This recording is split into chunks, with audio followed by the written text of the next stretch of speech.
சினிமாவிலிருந்து வந்தவர்களே துணை முதலமைச்சர் ஆகும் பொழுது 40 ஆண்டு காலமாக எங்கள் கட்சியில் இருக்கக்கூடிய அது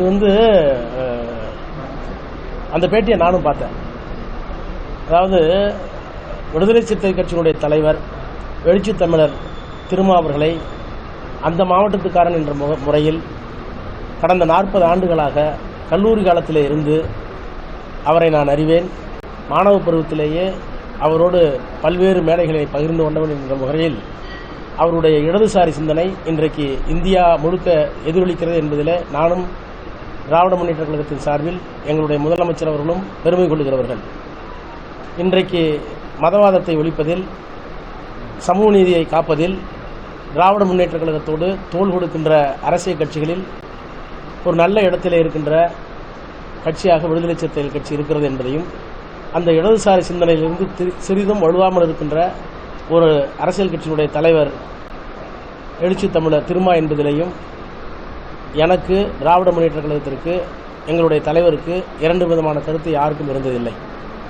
இந்த சூழலில் இப்படிப்பட்ட ஒரு கருத்தை அந்த கட்சியிலே புதிதாக சேர்ந்திருக்கிற ஒருவர் கொள்கை புரிதலின்றி பேசியிருப்பது கூட்டணி அரணுக்கு, அரசியல் அறத்திற்கு ஏற்புடையதல்ல. எனவே இடதுசாரி சிந்தனையில் தீர்க்கமான ஆழ்ந்த நம்பிக்கை உள்ள, இன்னும் சொல்ல போனால் இடதுசாரி சிந்தனையும் தாண்டி தமிழ் மொழி, தமிழ் இனம் என்கின்ற அந்த வரலாற்று பின்னணியோடு கூடிய அரசியல் புரிதல் உள்ள மதிப்பிற்குரிய எழுச்சி தமிழர் திருமா அவர்கள் நிச்சயமாக இந்த கருத்தை ஏற்க மாட்டார்.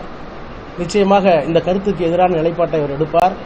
இப்படிப்பட்ட கருத்துக்களை கூறியவர்களை அவர் அனுமதிக்க மாட்டார் என்கின்ற நம்பிக்கை திராவிட முன்னேற்ற கழகத்தினுடைய துணை பொதுச் செயலாளர் என்பதையும் தாண்டி கொள்கை புரிதலோடு இருக்கின்ற அவருடைய நண்பர் என்ற முறையில் நான் பதிவு செய்ய விரும்புகிறேன். இதை ஒரு நாளும் அவர் ஏற்க மாட்டார், ஏற்கக்கூடாது என்றும் நான் அவருக்கு வேண்டுகோள் எடுக்கிறேன்.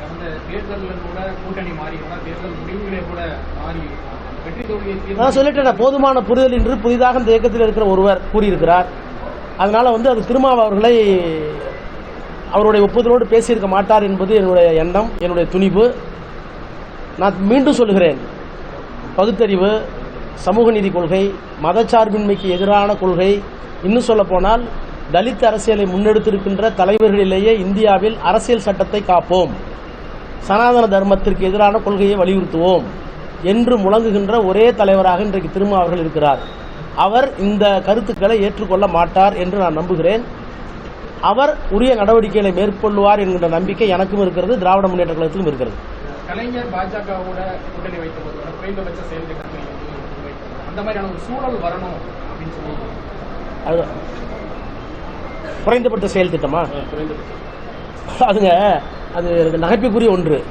குறைந்தபட்ச செயல் திட்டம், காமன் மினிமம் ப்ரோக்ராம் என்பது எப்போ வரும்னா, இருவேறுபட்ட முரண்பட்ட கொள்கை உடைய கட்சிகள் தேர்தலை சந்திக்கின்ற போது குறைந்தபட்ச செயல் திட்டம் தேவை. இப்போ திராவிட முன்னேற்ற கழகம் பிஜேபியோடு கூட்டணி வைத்தது, வாஜ்பாயோடு கூட்டணி வைத்தார் கலைஞர். அப்போ அவங்களுக்கு எங்களுடைய முரண்பட்ட கொள்கை அவரிடத்தில் இருந்தது. என்ன இருந்தது? காஷ்மீருக்கு வழங்கப்பட்ட 370 சிறப்பு அதிகாரம் எடுக்கக்கூடாது, மசூதி இருந்த இடத்தில் ராமர் கோயில் கட்டக்கூடாது, அதே போல காமன் சிவில் கோட், பொது சிவில் சட்டம் கூடாது. இதெல்லாம் திராவிட முன்னேற்ற கழகத்திற்கு ஏற்புடைய கருத்துக்கள் அல்ல, எதிர்த்தளத்தில் இருக்கிற கருத்துக்கள். அப்படி எதிர்த்தளத்தில் இருக்கக்கூடிய எதிர்மாறான கொள்கையுடைய ஒரு அரசியல் கட்சியோடு சேரும்போது குறைந்தபட்ச செயல் திட்டம் தேவைங்கிறது அரசியலை அறிந்த புரிந்த எல்லோருக்கும் தெரியும். இது முதிர்ச்சியின்மையின் காரணமாக இந்த கூட்டணியில் குறைந்தபட்ச செயல் திட்டம் கேட்கறதுங்கிறது ஒரு நகைப்புக்குரிய ஒன்று. ஏன்னு கேளுங்க, இடதுசாரி சிந்தனை உள்ள எல்லாரும் ஒன்னா இருக்கிறோம். அதனாலதான் எங்களுடைய தலைவர் மாண்புமிகு முதலமைச்சர் அவர்கள் திருமாவர்கள் கூட்டிய மாநாடாக இருந்தாலும் வேறு எந்த நிகழ்ச்சியாக இருந்தாலும் எங்கள் கூட்டணி ஒரு கொள்கை கூட்டணி, எங்கள் கூட்டணி இடதுசாரி கொள்கை உள்ள கூட்டணி, இந்த கொள்கையில் யாருக்கும் கொள்கை மாறுபாடு கிடையாது. அது சமத்துவமாக இருக்கட்டும், அரசியல் சட்டத்தை காப்பதாக இருக்கட்டும், மதச்சார்பின்மைக்கு எதிரான கொள்கையாகட்டும், சாதி ஒழிப்பாகட்டும், தமிழ் வளர்ச்சியாகட்டும், மொழி இன மானங்களை காப்பாற்றுகின்ற அந்த உணர்ச்சியாக இருக்கட்டும், இதுல எல்லாரும் சிபிஐ, சிபிஎம், ஏன் இந்திய தேசிய காங்கிரஸ் இந்த இடத்துக்கு கொண்டு வந்து விட்டதே நாங்கள் தான். இன்றைக்கு ராகுல் காந்தி இவ்வளவு விரைவாக மதவாதத்தை எதிர்த்து சாதிவாரி கணக்கெடுப்புக்கு ஆதரவாக எல்லாம் குரல் கொடுப்பதற்கு காரணம் இந்த திராவிட மாடல் ஆட்சி நடத்தி கொண்டிருக்கின்ற நம்முடைய முதலமைச்சருடைய அந்த கொள்கையை ஏற்றுத்தான் இன்றைக்கு இந்தியாவிலேயே இப்படிப்பட்ட ஒரு கூட்டணி அமைத்திருக்கிறோம். எனவே இடதுசாரி கொள்கையை முழுமையாக ஏற்றுக்கொண்டிருக்கின்ற கொள்கை கூட்டணியான திராவிட முன்னேற்ற கழக கூட்டணிக்கு குறைந்தபட்ச செயல் திட்டம் தேவை என்று கூறுவது புரியாமை, போதாமை அல்லது முதிர்ச்சியின்மை. இதை திருமாவர்கள் ஒரு காலம் ஏற்றுக்கொள்ள மாட்டார். விசிக, கம்யூனிஸ்ட், இஸ்லாமிய கட்சிகளுக்கு அமைச்சரவையில் இடம் கொடுத்தாப்பா அவங்க சார்ந்து இருக்கக்கூடிய சமூகங்கள் முன்னேறும். இது அவருடைய தனிப்பட்ட கருத்துலாம் நீங்க முக்கியத்துவம் கொடுக்க வேண்டிய அவசியம் இல்லை. திரும்ப திரும்ப சொல்றேன், திருமாவர்களோ அல்லது சிபிஐ, சிபிஎம் உள்ளிட்ட காங்கிரஸ் உள்ளிட்ட இஸ்லாமிய அமைப்புகள் உள்ளிட்ட எல்லோரும் அரசியல் சட்டத்தை காப்பாற்றணும். இந்த அரசியல் சட்டத்தில் சொல்லப்பட்டிருக்கின்ற இறையாண்மையுள்ள குடியரசு, சமதர்ம குடியரசு, ஜனநாயக குடியரசு, மதச்சார்பற்ற குடியரசு, இந்த 4 அடிப்படை பண்புகளையும் காப்பாற்ற வேண்டிய மிகப்பெரிய பொறுப்பு இன்றைக்கு திராவிட முன்னேற்ற கழகத்தினுடைய கூட்டணியை தலைமையேற்றிருக்கின்ற தமிழ்நாட்டுடைய முதலமைச்சர் அவர்களுக்கு மிகப்பெரிய பொறுப்பு இருக்கிறது என்பதை அந்த கூட்டணி கட்சியுடைய தலைவர்கள் திருமா உட்பட எல்லோரும் அறிந்து அவரை மெச்சி பாராட்டி இந்த அணியை போற்றி வளர்க்கிறார்கள். அதில் குறுக்க யாரோ முதிர்ச்சியின்மை காரணமாக இப்படி பேசுவது கூட்டணி அறத்துக்கு சரியாக வராது. அதை திருமா அவர்கள் புரிந்து கொண்டிருக்கிறார். விரைவாக அவர் இதற்குரிய நடவடிக்கையை அந்த கட்சியிலேயே மேற்கொள்வார். இதை சிறுத்தைகளே ஏற்றுக்கொள்ள மாட்டார்கள் என்பது எனக்கு தெரியும். எந்த பொறுப்பில் இருந்தாலும் இதை அந்த கட்சி ஏற்றுக்கொள்ளாது. ஏன்னா இன்றைக்கு விடுதலை சிறுத்தைகளை கூட அண்மையில் நடைபெற்ற திருச்சி மாநாட்டில் அந்த கட்சி எவ்வளவு கொள்கை அடிப்படையில் வளர்க்கப்பட்டிருக்கிறது என்பதை நம்முடைய முதலமைச்சர் அவர்களே பார்த்து சிலாகித்து பேசினார்.